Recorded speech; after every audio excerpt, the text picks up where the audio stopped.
After 7 months, the NFL has returned. We are honoured to be at the Aviva Stadium in Dublin.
Hi, how's it going? Welcome in. This is the first ever Irish NFL show since the NFL draft in April. So welcome in. You're all very welcome to be here. I, for one, cannot believe the season's back, and I am joined by the usual crowd. First off, Colin Cronin. Welcome in, Colin. How are you? Very well. Really enjoyable first Sunday of action, and obviously the Broncos starting with a win, which hasn't happened in a while. So yeah, a very good Monday. We've got a man itching to get on here, Brian O'Leary, Giants fan. Brian, how's the form? Good? Good, very good, very enjoyable. Week one, plenty of shocks. Like we say, with week one, there is no form. So some of the unusual results came up. And I'm extremely tired because I did the graveyard shift last night and stayed up watching the Rams and Matthew Stafford's debut, which went as we expected with a comfortable Rams victory. Talking about jumping on the late shift and night shift bandwagon. We've got a bandwagoner, the newest Bucks fan in Ireland. We've got Mark Cockerill from Germania. Mark, good evening. How are you? Evening, Michael. Evening. Well, I mean, I'm a Pats fan, and they only lost by a point in a very close game. But more than that, in terms of bandwagon, I'm just sewing together my half Texans, half Saints jersey after the weekend. That would be two bandwagons potentially to jump on for week one, if not for the rest of the season. We're here. We're here live for at least the next hour. We could be here to midnight. Let's just see how much we have to talk about. I don't know. I can see the look and terror in some of these boys' faces. I guess before we move on, boys, I think it would be important in case anybody's been sitting in lying in the ditch for the last 2 days because of the football on Saturday. The scores from last night. Let's start off.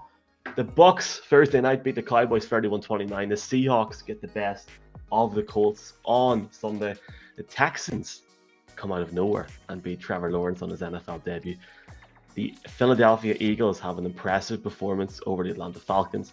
The Chargers just about get the win in Washington. The Bills lose against the Steelers 23-16. The Lions just about lose against the 49ers. It looked for a second like they might get an incredible comeback, but it wasn't to be.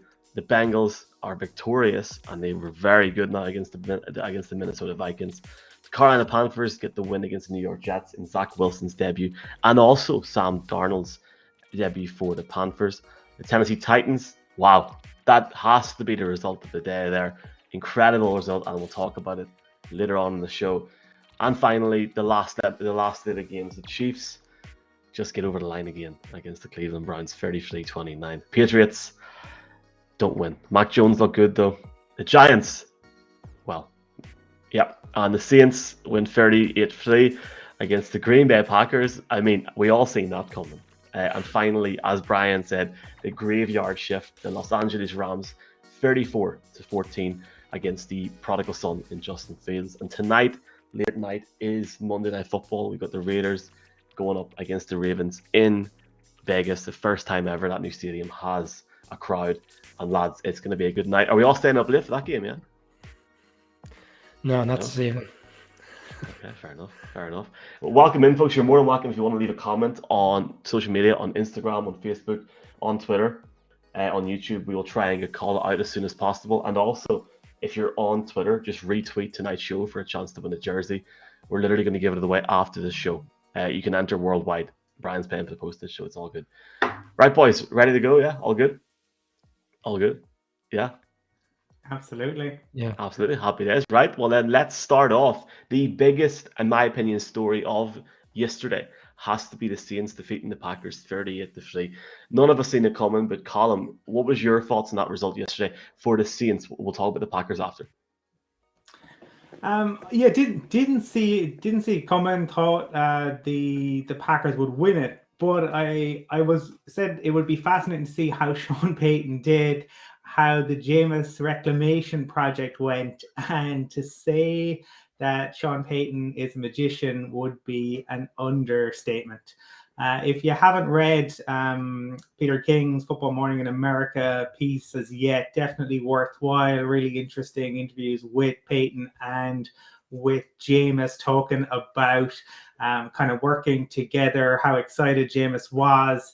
And just some insights, I suppose, into the way in which Sean Payton goes about things. There was also an interesting tweet from Jim Trotter earlier on where he talked about if he was a QB, how could you not want to play for Sean Payton? Breeze, Teddy Bridgewater, Taysom Hill, or Jameis, he always schemes to the strengths of the QB. He's not a system guy. He finds what your strengths are and builds around it. So a real, delighted for Sean Payton, a guy who, is clearly a very gifted coach. But the Saints, showed me up, happy to put my hands up, mea culpa. Got it wrong. Thought the Packers would have enough.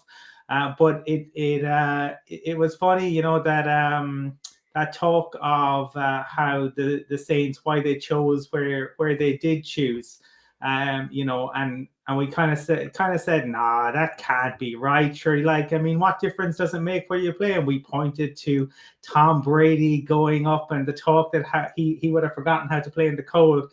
Well, it looked like the Packers would have rather be on the beach yesterday. But fair play to the Saints, to Sean Payton, and to Jameis Winston. Just really, really impressive performance. 5 touchdowns, no interceptions, and didn't make the sort of errors that we had seen previously. So, yeah, just absolutely outstanding. Brian, I've got a good video of Winston here, and he seems like the sort of boy that could look like good crack, to be honest with you. How did the defense in the running game give overall shape to the way this played out, Jameis? Well, I just think we were prepared. One thing my trainer, he told me, he said, what did he say?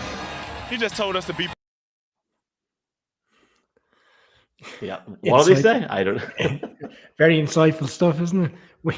I guess we weren't prepared for that result because we all picked the Packers, and by and large, every NFL fan out there yesterday would have had the Packers in their bets. Anybody who went on the matchbook.com, as we recommended, and placed a bet on the Packers were showing up today. They were my banker of the weekend. So, but one thing from the Saints' point of view, to see how open their game in terms of their playbook was yesterday, and it kind of makes you think back to last year and how kind of restricted they were with Drew Brees, because it was evident that Brees was declining, and that kind of getting the ball down the field, taking the top off of defense, which we're so used to seeing over the years with the Saints in terms of the last few years when they've been really successful. That wasn't there last year. And yesterday we saw it coming around again, and Winston was certainly able to get the ball down the field. And just to Colin's point around the Packers, I mean, I know you're going to come to it in a minute, but they just didn't look prepared whatsoever for the game. They completely were off kilter. And there's already stories going around today around Rodgers and how interested he actually is in this season, which I think is a bit unfair, bearing in mind it's only 1 week into the season. we will have a wee chat about the Packers next. I have something to say about the Packers as well. Mark, before we get to Mark, Waddy says Packers look in real trouble. Absolutely. But Mark, there's a special video for you today, based upon. I think I can. Jameis Winston generally is only the answer to a certain few select pop culture questions. He is definitely not the answer to the long-term solution as the New Orleans Saints quarterback. For me, this is the Packers all the way, every day, whether it's in Jacksonville, Jordan, or, I don't know, Germania, wherever you like. There's no world in which the Saints are winning this game. Germania. Where is Germania? I don't know. I don't know what's going on. Like, I don't know. I must admit, I knew that video was coming, Michael. I had to, especially after the way the game went yesterday. Look, Who Dat Nation should be celebrating 110%. Like, I mean, amazing performance, and they should be rubbing it in our face, my face in particular, and everyone who bet against or banked against the Saints yesterday. But let's not pretend this was in the offing. Like, if you had said to every Saints fan in the world, say, which quarterback is going to throw for 5 touchdowns and which quarterback is going to throw for 2 interceptions, I guarantee you the percentages that would have got the answer right on what we actually saw yesterday would have been infinitesimal, like minuscule in the proportions. There was a moment in the games on Sunday where it was like we were watching something from a Salvador Dali painting. Like, I mean, it was like, the persistence of memory, for example, the melting clocks. It was bizarre. I mean, bizarro land that was going on. Aaron Rodgers in himself was looking like the love child of White Goodman and Captain Jack Sparrow, which was in itself a bit strange. He was making throws he doesn't usually make. He looked like he was giving up on the game, in fairness. But all credit to the Saints, all credit to their defense, which gave Aaron Rodgers and the Packers more than they can handle. All credit to Sean Payton and the offensive genius that he is. We should be, made to write out 100 times. Sean Payton is an offensive genius, and we will never, ever forget this ever again. Jameis Winston only threw for 148 yards, but he took care of the ball. He threw it for 5 touchdowns, and the Saints thoroughly and utterly deserved it. During the show on Saturday, when we were recording the Viva, Michael, you were joking around which game come 10:30, 11 o'clock in red zone would be just flipping in every now and then. And I said, yeah, it'll be this game. And I suppose I got that part right, but I just didn't think it would be with the Saints putting the numbers up on the Packers, which they did. Absolutely, and I personally, lads, couldn't believe that result yesterday. But fair play to the Saints, the abuse that all of us, not just Mark and Germania, got on Twitter last night. People were DMing me going, "Are you on the Saints now?" And I was like, "Yeah, I am." Sure, James with 5 passing touchdowns for Jameis Winston, and I know somebody from around here that's had a little bit of coin on Jawan Johnson score a few touchdowns, so he done well. Fair play to him. I'm just going to jump on in the next topic, boys, if you don't mind. Green Bay. What the hell's going on there? I know. All right, look. I know it's been 1 week. I know. I sat here the last weekend we were live saying Aaron Rodgers is going to go to Denver. Right. Let's be quite clear here. Rodgers didn't turn up to the last minute. He sat in Hawaii with your doll Woodley the whole summer. Is he interested? Colin, is Rodgers in? Do you think it's too early to say? It's obviously too early to say that, but do you think that could even turn into a valid argument to see at all? Well, the best response I saw to the Packers was from the beat writer from The Athletic, Matt Schneidman, and he said that Bishop Sycamore has requested to play the Packers next weekend. And if you're unfamiliar with Bishop Sycamore, they're the fake school who fooled ESPN and got absolutely blown out on national television, very similar to the Packers. Look, it's week 1. It's where we all always overreact. I mean, this time last year, the Jags had just beaten the Colts, and we saw how their respective seasons turned out. I've no doubt that there'll be a lot of soul searching in Green Bay, certainly, and a lot of interesting conversations. Definitely to be a fly on the wall would be interesting. But when you look at their division, it's not like anyone else in the division did anything. So really, it was a gimme week. If they were ever going to get blown out of the water, this was the week to do it. Is the NFC North, Brian, becoming the NFC East? I wouldn't go that far because I still think the Vikings will give them a challenge, but don't necessarily think they'll win the division. On the season preview show, I said division will be over by November, and I still stand by that. I wouldn't be getting too carried away with the manner of the result is very disappointing. I mean, if they lost in a high scoring game by a touchdown, to me, and I'll probably get criticised by Packers fans, but a certain bit of complacency went into that game yesterday. The fact that I got moved out of the dome, they were going into playing nice weather. They probably felt that this Saints team wouldn't be as comprehensive as they were because a lot of people were very down on them, including myself. I said they'll finish bottom of the division this year, and maybe that just they bought into that this game was a gimme for them, and it didn't turn out that way. And look, they're playing the Lions next week, and I know the Lions came back against the 49ers, but that doesn't really do a true reflection of that game. The 49ers are very dominant, and I imagine come Monday Night Football next week, we'll see the Packers rebound significantly with a very comprehensive win. I literally just remembered there now that the Packers are on Monday Night Football next week, so we'll get to talk about it even in more detail then. But Mark, just finally, man, obviously it's been a shocker of a result. This is a shocking result. You would have got serious money in this with any bookmakers, including our partners Matchbook for Green Bay to get defeated by us here. What were your thoughts watching that game last night? Because you were obviously watching that and you weren't watching the Patriots. I was watching in the early window. Yes, Michael, that's right. Okay, you got me.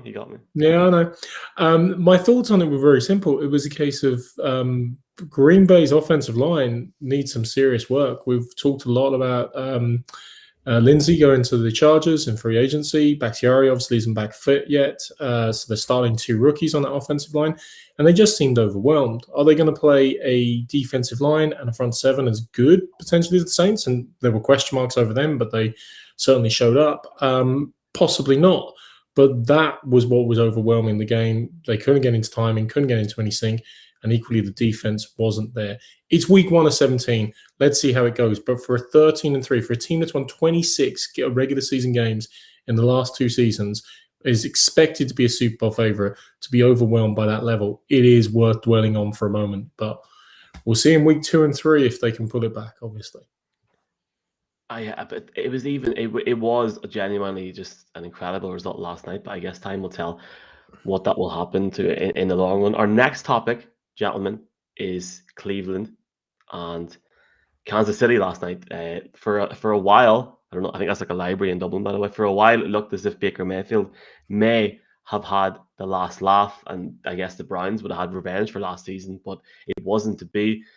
Colin, so close, but yet so far for Cleveland, who at one point, especially at the start of the fourth quarter, Kareem Hunt made the game look easy.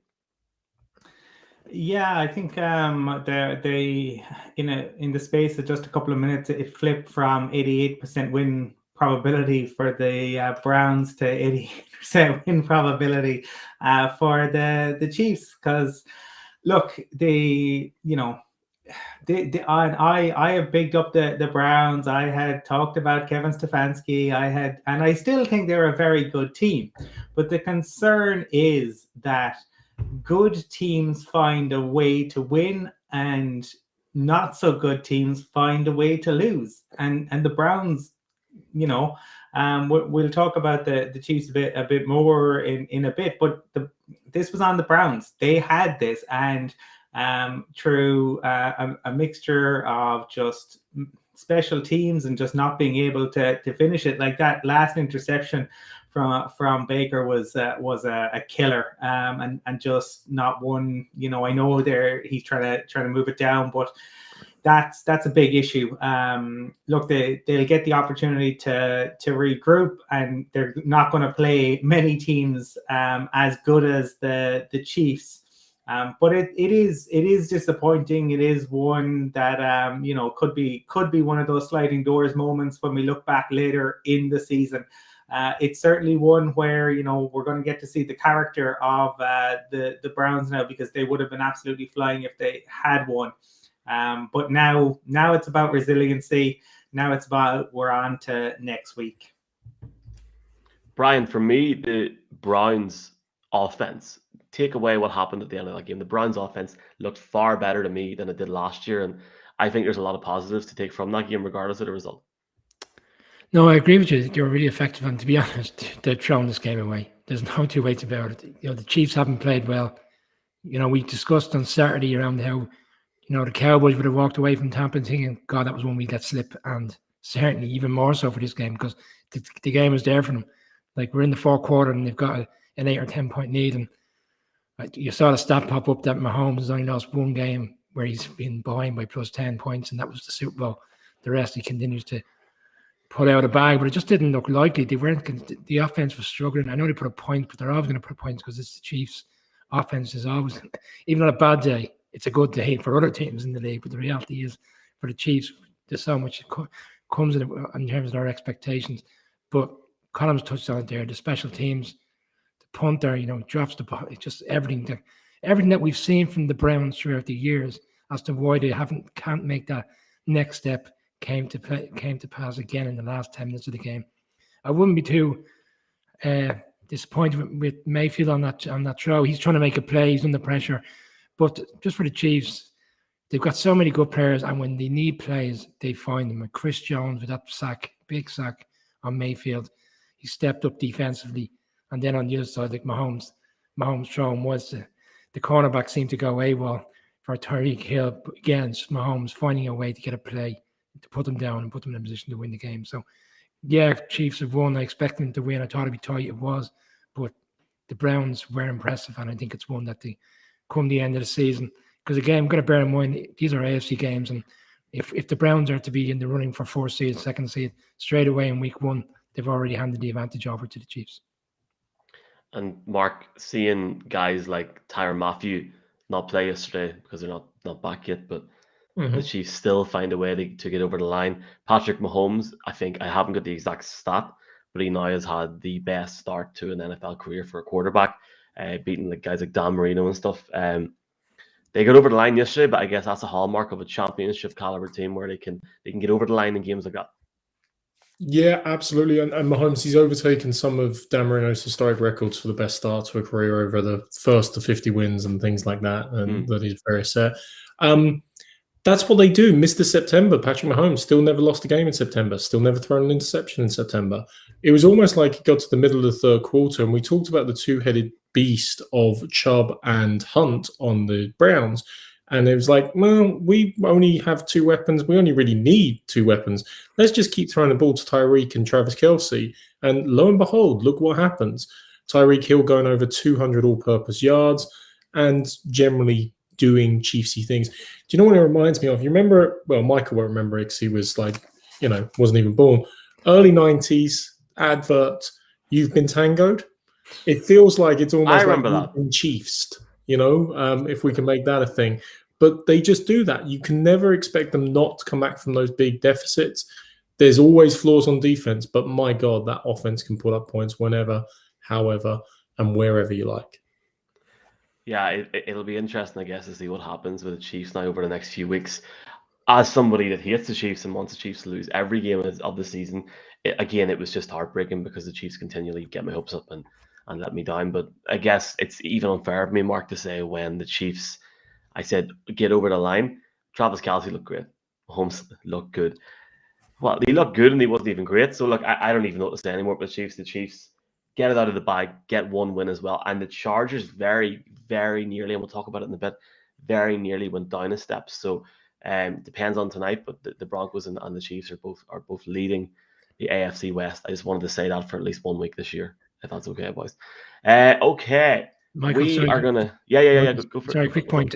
David, the Chiefs next week are playing in Baltimore, week 2, Sunday Night Football. So, you could have a situation next week, having played 2 teams within that division, that if they were to win that game, they essentially already have the upper hand in terms of, I know we're thinking too far ahead, but beat the Browns, beat the Ravens, potentially 2 teams that would challenge you for number 1 seed. Within 2 weeks of the season starts, it's a huge plus if they get over the line next Sunday night. I think more importantly, boys, who's doing the graveyard shift next week for that game? Because I'm not doing that. We're actually in Dublin, lads, this Sunday from 5:30 at the Woolshed Bar. So if anybody is watching this and is interested in coming and seeing some of us, at least in Dublin this Sunday, we are going to be there. Go on to Facebook, type in the Irish NFL Show and just RSVP on the event, and we'll see you there from 5:30. We will adhere to all HSE COVID-19 restrictions. Okay. That was a lovely thing to hear, Brian. Thank you. That's great. The Chiefs have got number 1 seed. Dear God, that's not good. Talking about red zone and talking about games, boys, that game for the 49ers yesterday, I was stunned when Trey Lance came in so early. First quarter of his NFL career. And I was giving the Bears fans guff for potentially bringing in Justin Fields.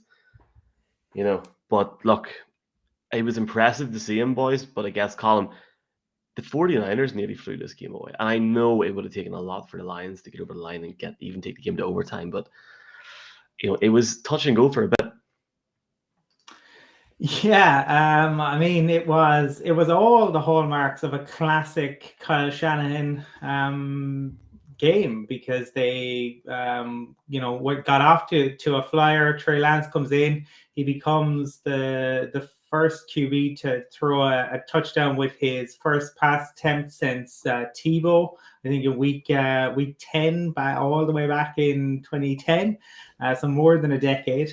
But the Niners were flying, and then after building up a big lead, they take the foot off the gas. And if you do that in this league, then teams come back at you, and now yes, they get the win, but they have a whole host of injuries, and that's another that just seems to plague the Niners. So they've lost a cornerback, they've lost a running back, probably lost their most explosive running back as well. So it's how they how they will respond to that. Do they bring Richard Sherman back in? Do they make a trade? What do they do at cornerback? I think will be interesting.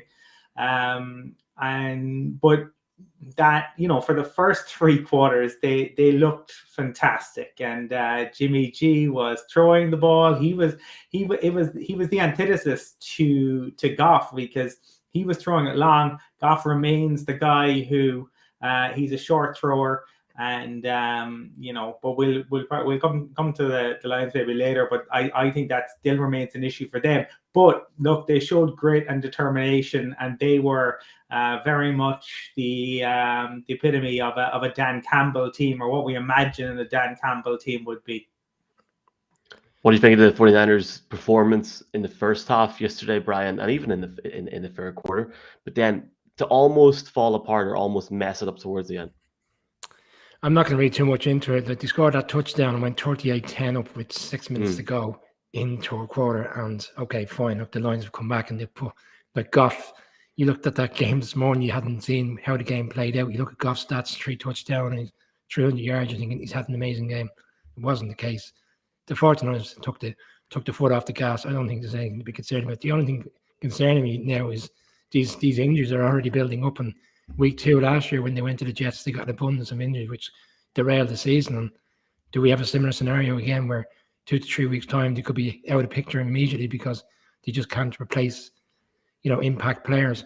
I think the only people that are disappointed with this game in the end are the Lions fans and the betting public, because Matchbook.com this morning made us aware that the biggest bet of the weekend in terms of where the money was going was all on the 49ers to cover 8.5 points. So if you're one of those people in the third quarter, you're counting your money only to have no money this morning because they only won by 8 points. But look, the 49ers were always going to win. It's a comfortable win. I'm not getting carried away by the comeback. They move on to week 2 and the Lions and struggle next week in Green Bay. Yeah. Yes, sir. Mark, just before you jump in there, sorry, just going on what Brian said, do you think we're maybe reading into this too early for the injury front? Almost the same that we could read into early based on the Packers as well? Yeah, I just want everyone to calm down and be a bit happier and more cheerful and more positive. Yeah, they've suffered injuries and Jason Verrett is out for the season, but they also signed Josh Norman last week. So they do have someone who can come in there, a cornerback, for example. And yes, Raheem Mostert has gone on to IR. They expect him to miss up to 8 weeks with, I think it's chipped bones in his cartilage, which doesn't sound very nice at all. But Elijah Mitchell, the rookie, came in, ran for 104 yards, looked impressive in the lineup. So let's give them a chance. I mean, last season was unbelievable in terms of injuries. We're talking 8, 9 career, season-ending injuries. I'm going to just give them a little bit of positivity. They walked this very comfortably. They still look loaded and stacked in all the great positions, and they are navigating the quarterback controversy. I mean, isn't it hilarious as well? We still talk so much during the offseason about the 5 quarterbacks and who would play and who would play. They all played. Okay, they didn't all start, but Trey Lance saw the field. Justin Fields saw the field in the first drive for the Bears. And in fact, I know we're going to talk about the Bears, Michael, but if you ever wanted to be a Bears fan on that first drive, like great kickoff return. David Montgomery runs for 35, 40 yards. Justin Fields comes in and throws for 9 yards, and it's like the first throw he does it fantastic. And then Andy Dalton, the first pass he lets out of his hand is an interception in the end zone. One sequence to sum up the Bears for all time. It's like when you're in the shop and your mom give you like €1 or £1 and you can buy one thing, and you keep picking something up and you putting it down, you keep picking something up and you want to get something that's reduced, like Andy Dalton, and you're like, nah, do you know what? I'll buy something young and fresh, and then that's it. Yogi 1968, Owen Farrell has said Josh Norman, 2 thumbs up. And Stevie B MUFC says 49ers at Eagles next week could be a fantastic game next week. And there you go. Also, Cal Meters, the 49ers will remain a rootable team until they win. Then they will be insufferable. Well, I was happy enough when the 49ers were minutes away from winning the Super Bowl, but we'll not come into that again. I have got a special message for Brian O'Leary. Boys, do you know what? I've actually got breaking news here, and I've been waiting to show this all day. Did you know Brian somehow got his way over to the States last night and tried to heckle a player? I want to know. Hey, keep that shit quiet, though. Keep that quiet. You don't want to cut the wrong out. Yes, indeed. The Denver Broncos beat the Giants in MetLife Stadium. The Broncos who got trapped in September. Yes, go on ahead, Brian. Sorry. I thought he was walking off the Lombardi the way he was celebrating that win there. You know what? Let's just see Shelby Harris again and have the crack. I want to know. Hey, keep that shit quiet, though. Keep that quiet. You don't want to cut the wrong out. I don't know why. I don't know what he's saying. Like, what's the guy in the background saying to him? Like, you guys suck or something, or what? What's the crack or what? I'm not sure. I'm just wondering why there's the Jets logo in the background. I thought he covered everything up when one team was playing in MetLife. That's a good point, because our friends from me and Colin over at Malahide Report were at the game yesterday, Colin. I don't know if you've seen it, but they went to the store after the game and they went through the wrong door, and all the Jets gear was sitting in like a bin, ready to go out after the game. Where it belongs. Well, yes, but that's a whole different. I mean, there's probably Jets fans watching this now, so I'm going to get done. Anyway, the Broncos, I guess, winning the game in September. Wow. Teddy Bridgewater looked efficient. Wow. The defense looked half decent. Wow. Jerry Jeudy hasn't broken his ankle. Wow. Colin, are we living in some sort of fantasy world? Have the Broncos got a serviceable quarterback, or should I continue to be depressed? And then we'll ask Brian about Colin if Daniel Jones is ready for the season. Well, look, the Broncos were very efficient, as you said. I think for me, the talking point probably out of yesterday across the league was that up to this point, there were 28 go for it on 4th down in the first 3 quarters of games. We know teams sometimes go for it, obviously, in the 4th quarter, but to have 28 across the league, it was the most on record. It's interesting because these are the way these things go. The data tells us teams should go for it more frequently on 4th down. We saw that yesterday. We saw that with Vic Fangio yesterday. And for Broncos fans, when Teddy Bridgewater won the starting job, there were during preseason, the Broncos had gone for it a number of times on 4th down, and fans said, no way does that happen in the regular season. Well, it did. It happened big time. Vic Fangio went for it 3 times, and 3 times he was rewarded. That is a man who knows that his seat is very, very hot. But he rolled the dice and it came up big. So I'm very happy about it. On to next week. On to Jacksonville. Brian, I'm not going to bother wasting too much time in this game, but in terms of you were always looking towards Thursday. It's a massive game. As you can see at the bottom of the screen, we're back on Thursday night, so a big divisional game on Thursday night. Yeah, I stressed about how important it is to win on Thursday on the show, and you leave it on Saturday. And if I came in the first 2 weeks and then joined for 1-on-1, I'd be happy, and more so if the result is the right one on Thursday night. look, the game was caged in the first half. It was 10-7 at half time. I don't think at that stage any team was a clear-cut winner. But Colin stressed on it there. Ultimately, where the game was decided for me was the fact that the Giants just couldn't get off the field on third downs. I felt they managed, the offense in terms of the Broncos, but those third downs were killers. And obviously, you've touched on their 3-4 downs, and as they couldn't get them off the field, you continued with your drives.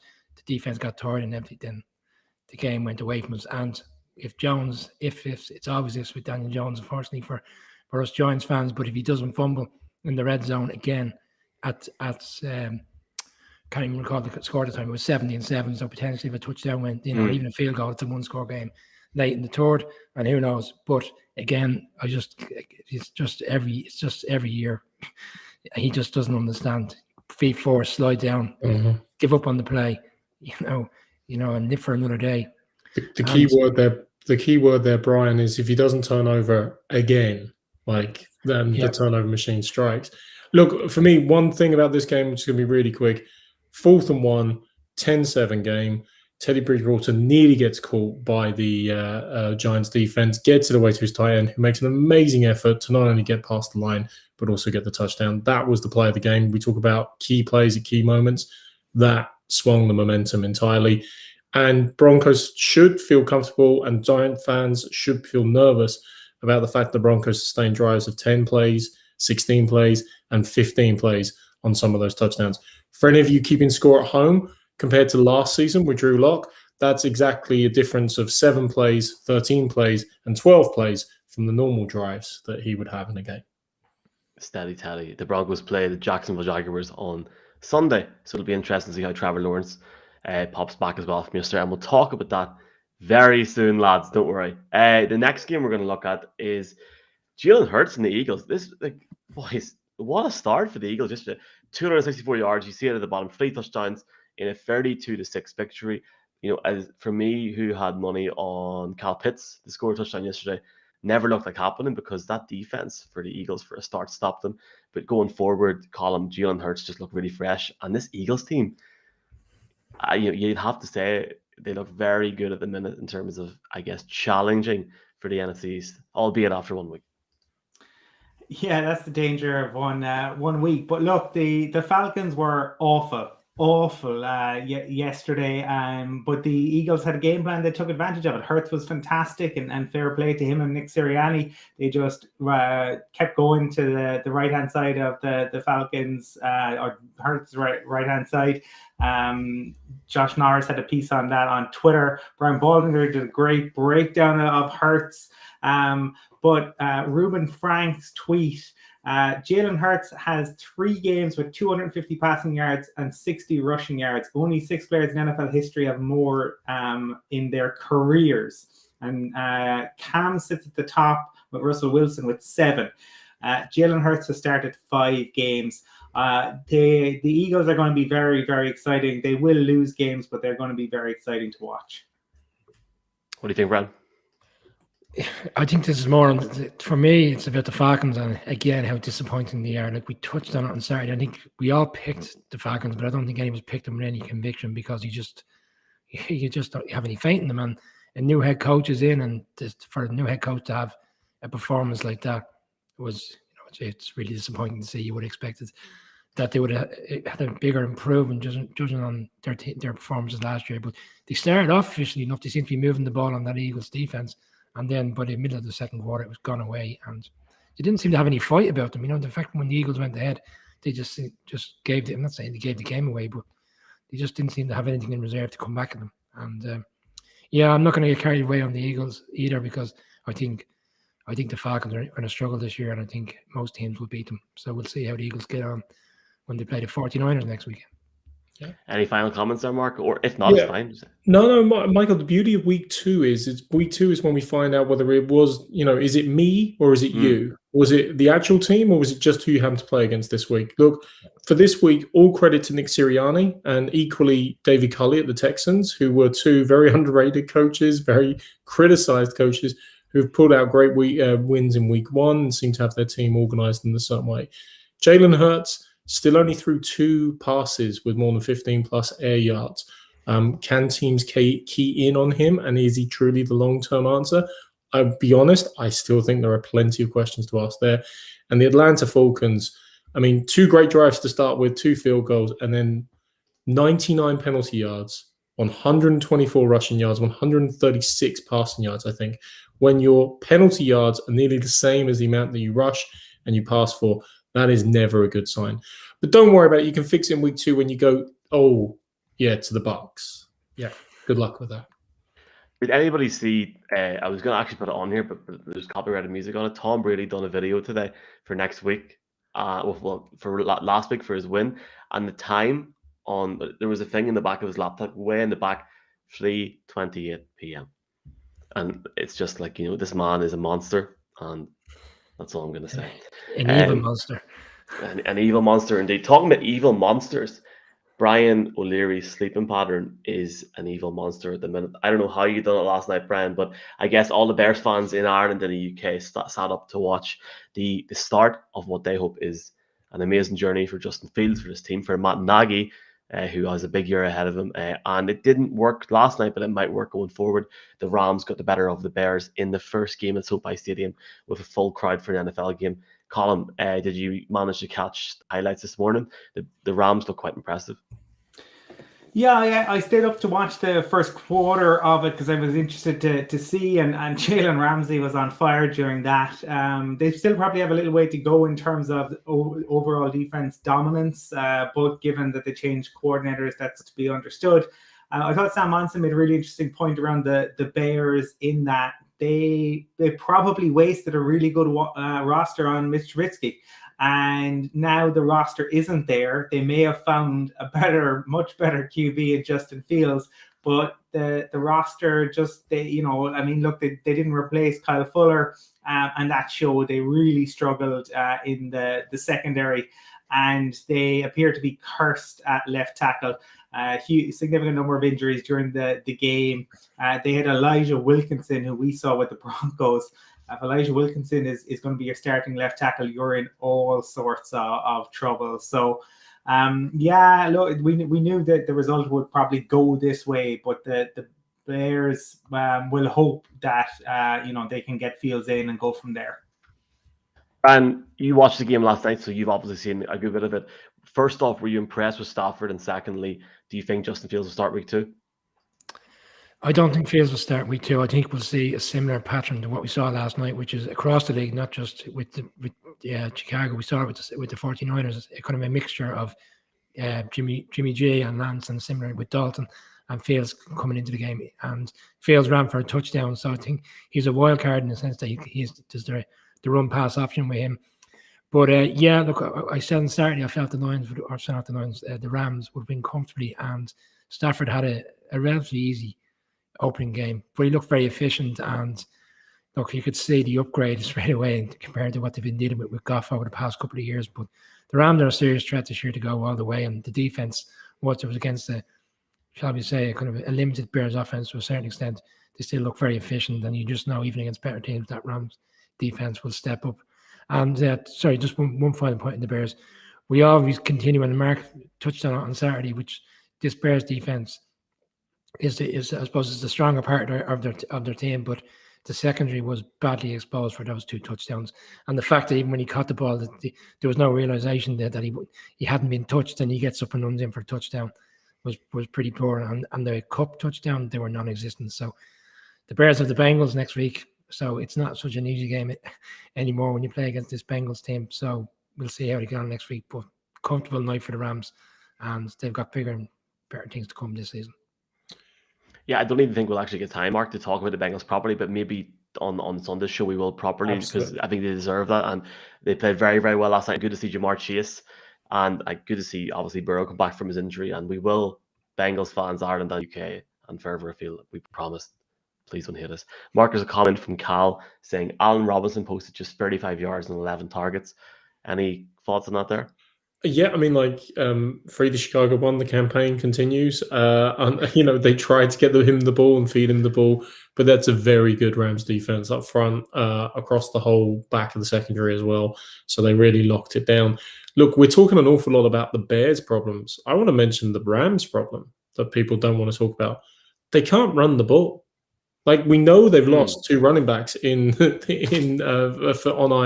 during the pre-season, but they could not run the ball. So we are going to see Matt Stafford in Detroit Lion kind of territory, flinging the ball every which way. There was a bit of sidearm, a bit of this. Sean McVay's going to make the most of him, but they're going to be very one-dimensional in offense if they can't remedy that longer term. So let's watch that during the season to see how that evolves. But yeah, the Bears. Colin alluded to the left tackle challenges. O-line problems abounded in the league yesterday. The Vikings O-line against the Bengals was appalling. The Packers we've alluded to, but the Bears have serious problems. I mean, they've got 99 problems, and they're all on the O-line, and that's without their bad secondary and their ineffective offense and everything else. So, yeah, good luck, Bears fans. Sorry, guys. No, come on now. Careful now. Careful now. I'm only joking. I'm wishing them luck, Michael. I'm wishing them luck. I know. Look, lads, I think this is going to be a weekly thing now. AOB, any other business. This stinks of the fact that I had to go to work and I came home and done all these graphics and I forgot to mention the Cardinals, the Texans, and there's one more, and I've literally forgot about the Bills and the Steelers, so we're going to try and spend the next 5-10 minutes on these games. But, gentlemen, I have got a lovely video to show you before we look at our final video on the Texans' performance yesterday against the Jaguars. I know Colin is going to be a big fan of this. Like, what are you talking about? So fair, Tyrod Taylor will not turn the ball over. Tyrod Taylor was the starter for the Chargers last season. He won't move the ball either. That's true. All he has to do is hand it off to Philip Lindsay. I think what they've done is they brought in experienced players who've had reasonably good careers to make sure that they don't end up with a 0-16 situation. They win to 3-4 games. 0-17. They're still high up. Yeah, what was 0-16, 0-17? Okay, Look. But you see me point, Colin. If the Texans win a game this season, can someone just check on Colin, please? Well, they're going to win tonight, according to Vikings. I think they're going to win that. You know what? Why not? I'm picking the Texans. Why not? Tyrod Taylor, 250 yards, 2 touchdowns. Philip Lindsay, 2 touchdowns. Trevor Lawrence, 3 picks, 2 passing touchdowns.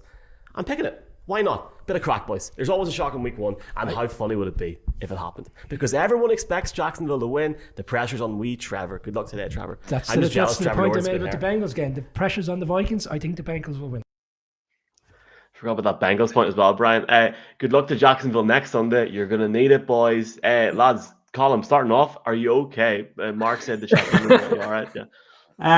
Yeah. I had...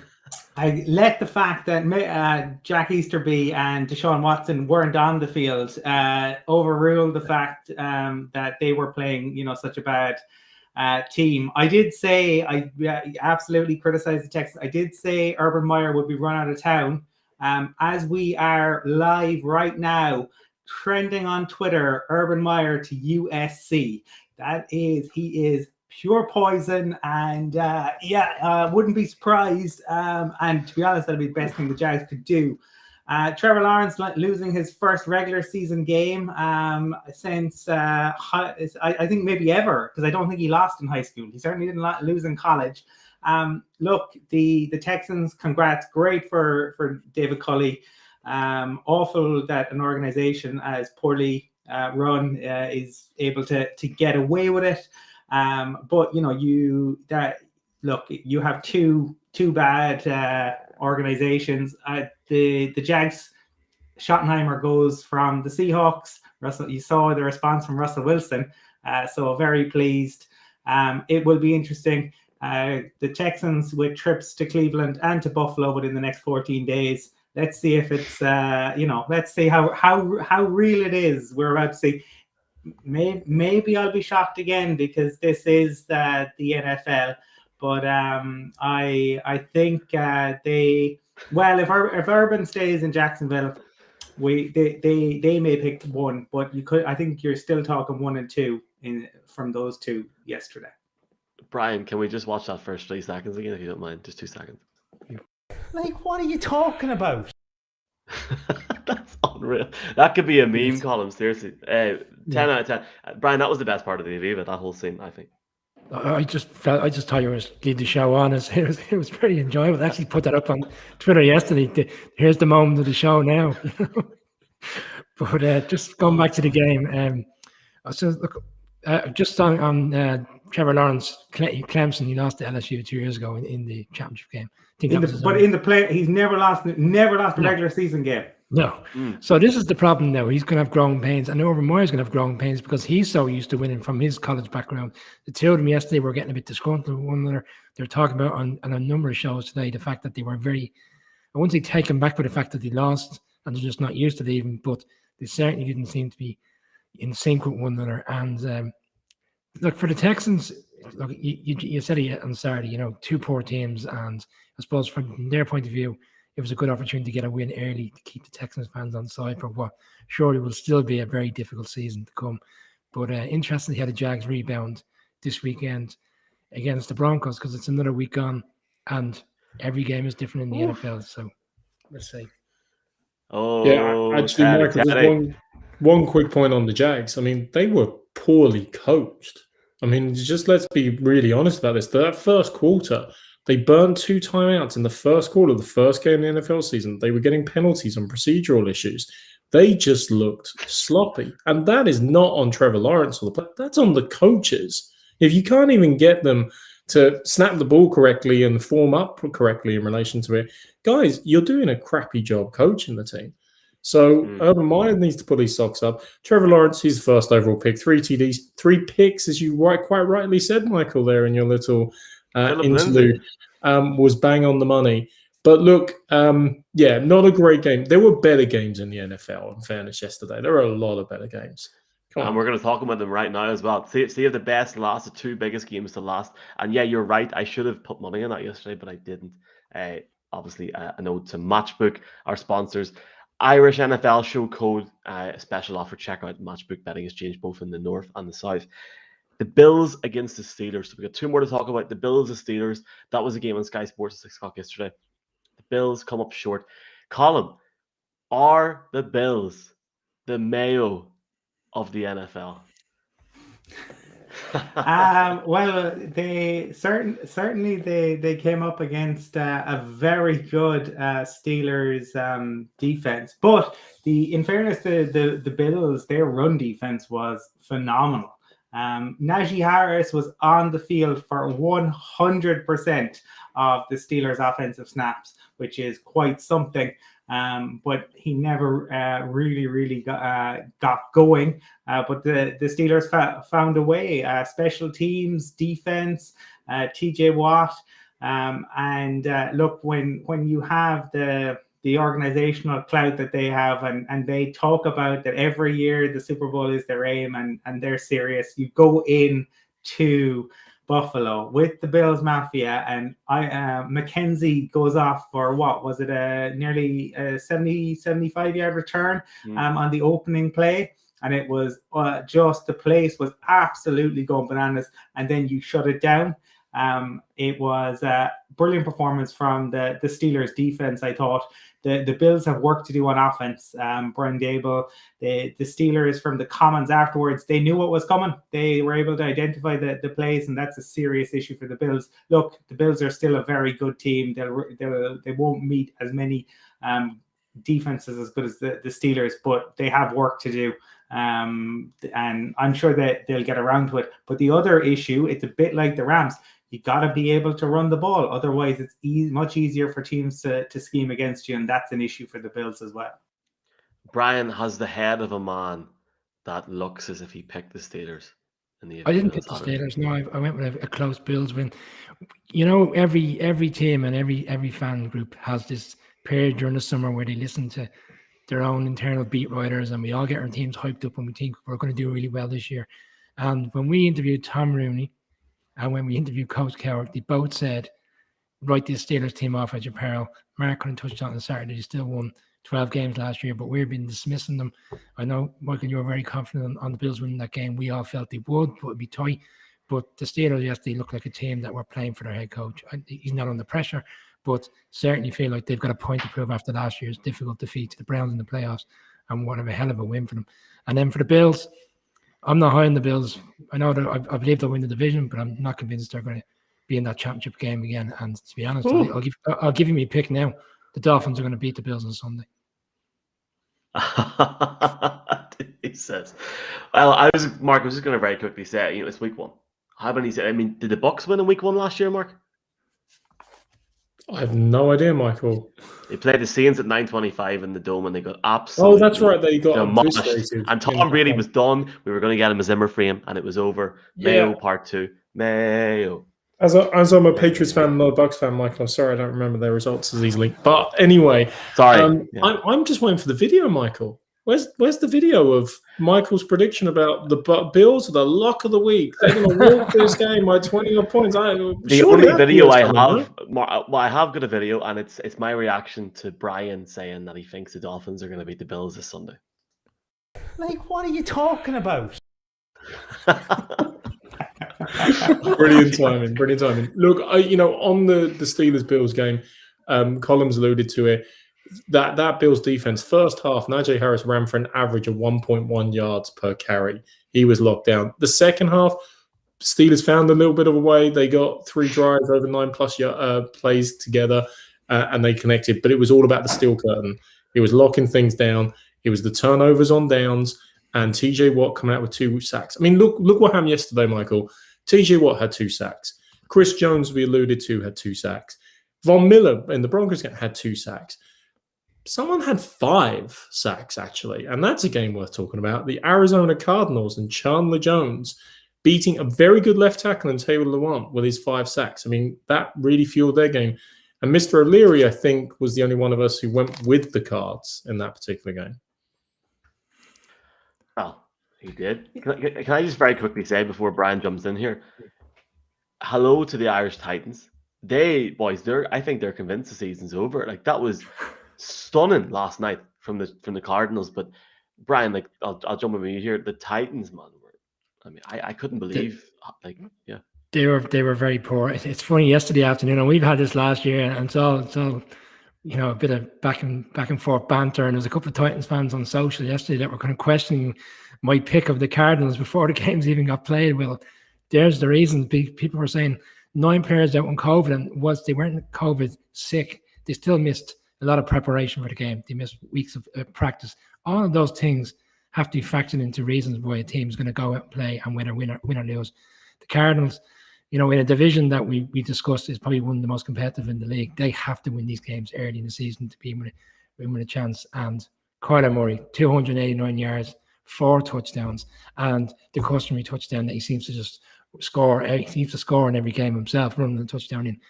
They were on fire yesterday, and in fairness to them, their defense is something that we questioned, whether they're going to be good enough on the defensive side of the ball. They were really good yesterday. And was Derrick Henry even there? Derrick Henry's, Mark talks about these riddles and all these things, all these great terms he comes out with. Derrick Henry is it's a bit of a boom or bust situation. He never seems to have an average game. He's either unbelievable, 200 yards, 2 or 3 touchdowns, or he goes missing and he's gone AWOL for the day. I mean, if he's not there and he's not doing it, they just don't seem to have a second backup plan. I know they've got really good wide receivers, but if he doesn't play well, the team doesn't play well, and they don't tend to win games. JJ Watt was more explosive in the Titans' backfield than Derrick Henry yesterday. I'd love to find out. I'd love to be chatting to JJ Watt and hear his thoughts on when he moved to Arizona and he's seen all this coming. Seattle, 49ers, Cardinals, Rams. Sweet mother of Jesus. You know what? Let's just leave it at that. I mean, Colin, have you anything to add on that? Just in fairness, Chandler Jones pulled his pants down, but he came out and he admitted it on Twitter. He said he got his ass kicked, no way around it. So fair play on the mea culpa. There was no excuses. We'll talk on Sunday, but Mike Zimmer was full of excuses yesterday. The Cards were serious business. But the Titans definitely have work to do because both offensively and defensively they just couldn't get it going. But we talked about the NFC West, and it is absolutely going to be a bloodbath in that division. That is going to be fascinating, those divisional matchups. NFC West, all teams have won. AFC West, all teams could win, depending on tonight. We'll look at that game in 1 second. Mark, I believe you have one more point to make. Yeah, I mean, we're about to look at the Monday night football game. Obviously, for some teams, some games we can't cover them all and can't get back to them all. So just a couple of quick shout outs. Sam Darnold, congratulations on getting your revenge for the Panthers against the Jets. Dolphins, congratulations on a great win. I mean, Tua is maybe still not the answer. We'll see. But Jalen Waddle has had a great comeback since that penalty miss from Italia 90. And him, Parker, and look like a dynamic duo for the Dolphins there. So plenty of things that we'll probably touch on in Sunday Night Football. Thursday Night Football, and for our Sunday show next week as well. Just as a call out for those teams we haven't had a chance to touch on. Yeah, and we're going to try and get Dermot Kennedy on to sing to Brian on Thursday. We used to be Giants. When did we stop? Anyway, Monday Night Football. Sorry, I was going to do it all season, and I couldn't do it last year. Monday Night Football, the Raiders versus the Ravens. Football on tonight can be very hard to watch, but we'll give it a go. I'm going to start with Colin Cronin. Colin Cronin, here we go. Talk about the game. Make your pick, my man. Look, the picks are ready. They're here. Here we go. Well, look, obviously the main talking point around this is the injuries that the Ravens have suffered. 13 players on IR, and obviously their main 3 running backs, and to lose Marcus Peters. To see players go down last Thursday back to back, the Ravens have talked about the impact that they had. They tried having a meeting on Friday to kind of discuss it, talk through it, but I do think it will play a factor. For the Raiders, it's how can they're another team who rebuilt that O-line, but they just really kind of blew it up, and it's going to be interesting to see how that performs.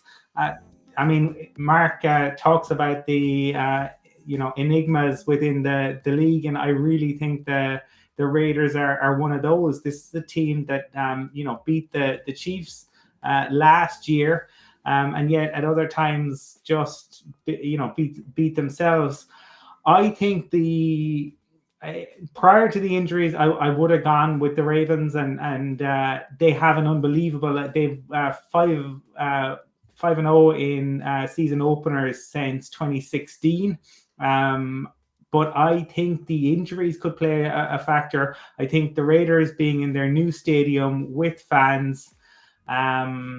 I can see the Raiders potentially winning it, but look, if you're putting a gun to my head, I can see away the Raiders, but the hope, I suppose, for the Ravens is that this brings them together and that they can overcome adversity, and that's what ultimately I suppose you want to see.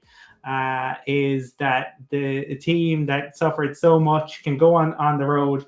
And as a Broncos fan, I'm hoping that they rain on the Raiders parade and that it will be the Ravens getting a victory. But I do think those injuries will play a crucial role as we go through the season. So let's see. Let's see, indeed. A Broncos fan picking the Ravens. Surprise, surprise, Colin. Brian, you're next, my friend. Who have you got tonight? Well, as Matchbook.com advised us this morning, 8 upsets this weekend, and 10 of the 14 games, the underdogs managed to keep the spread alive and won on that side of it. For me, the Raiders are going to win. I've been very confident in them in the offseason. I know a lot of people don't see them as a dark horse for the playoffs. I picked them to go to the playoffs. Opening game in the new stadium. I do think these injuries are going to, in particular starting the season, because they've happened so soon to the season starting, that it's going to be difficult for the Ravens. And as I touched on last week, Derek Carr, 3 seasons in a row, over 4,000 yards. For me, he's a quality quarterback. He doesn't get the credit he deserves, and he's got players there at his disposal for them to put up points on this Ravens defense. So a high-scoring game, and I'm going with the underdog. I'm picking the Raiders. Okay, 2 down, 2 to go. Marcus. KJ. Yeah, Michael, I've tried to have some philosophies in gambling from time to time, one of which is never put a bet on a game involving the Cowboys because they will upset you one way or the other. I applied that last season to the Vikings and promptly forgot about it in week 1 and got let down by them again.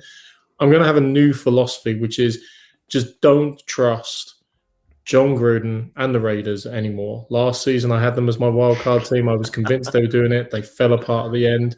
He's had enough rope, him and Mike Mayock. They had another draft where it was bizarre, to say the least, in some of their selections.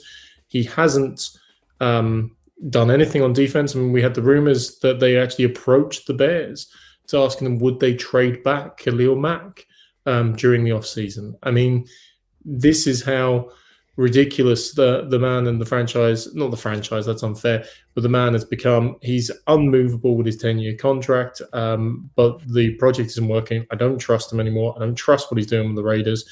And yes, everything about the Ravens' injuries and what's happened to them suggests they should be there for the taking today. But the best, and I'm a Derek Carr fan, he's very consistent. I don't want to criticize Derek Carr, but the most dynamic quarterback on the field tomorrow is going to be is going to be Lamar Jackson. There is no question about it. They say he's worked on his passing game sufficiently. He is a dynamic runner, as we all know. And in the face of adversity, I'm banking on him and John Harbaugh, who is a whiny but very, very talented coach, to put it out of the bag tonight on Monday night. Absolutely. And before I give my pick, folks, you can check off with our sponsors, our partners, matchbook.com. If you fancy a friendly flutter, please make sure you check out matchbook.com. Going ahead tonight, I think it's going to be an interesting game. It's obviously always difficult as a fan to watch Monday Night Football when you got work the next morning, but I'll give it a go. First game in Vegas for the Raiders with fans, obviously a huge one for them, huge one for the franchise that have moved. And it obviously means a lot to them as well in a new city. And it's great to see Vegas of a team, as somebody that's been to Vegas a few times. A few comments here. Cal Meters has said a few things now, saying, Michael, don't pull a column. But Cal, let's be clear here, Cal. The Raiders are absolutely no chance that the Raiders are going to win tonight. Like, I actually don't agree with the concept that Derek Carr is a top-class quarterback. I don't think he is.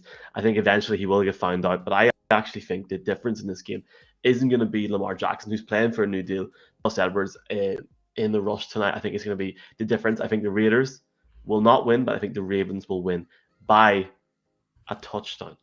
So we've got Michael saying the Ravens, Colin saying the Ravens, Bri saying the Oakland or Las Vegas Raiders, and Mark Andrews is saying the Ravens. Yeah, gentlemen, that is us. We've done that there. Have we any final any final points to make ahead of tonight? Not ahead of tonight, but if you haven't seen it, Tom Brady, it really is a Tom Brady world. He is enjoying his time, I suppose, his freedom. So he made a video, doing this weekly video series where for the Bucks, and in the background of his latest video, the time on the screen is 3:28. And the Bucks play the Falcons this coming weekend. Yeah, and there we go. And look, lads, I just wanted to end tonight because we recorded the show the other night on Saturday, and we didn't get a chance. I just wanted to annoy everybody by obviously congratulating the best team in Ireland, winning the All-Ireland on Saturday night. Tyrone, 4-time champions of Ireland, and I know that Colin, Brian, and Mark couldn't care less. But we all care up here. And Niall Morgan, to be fair, is a Patriots fan, Mark. So we're going to try and get him on next week. Michael, I don't really know or care who Niall Morgan is, but that's nice. Is he the cricketer?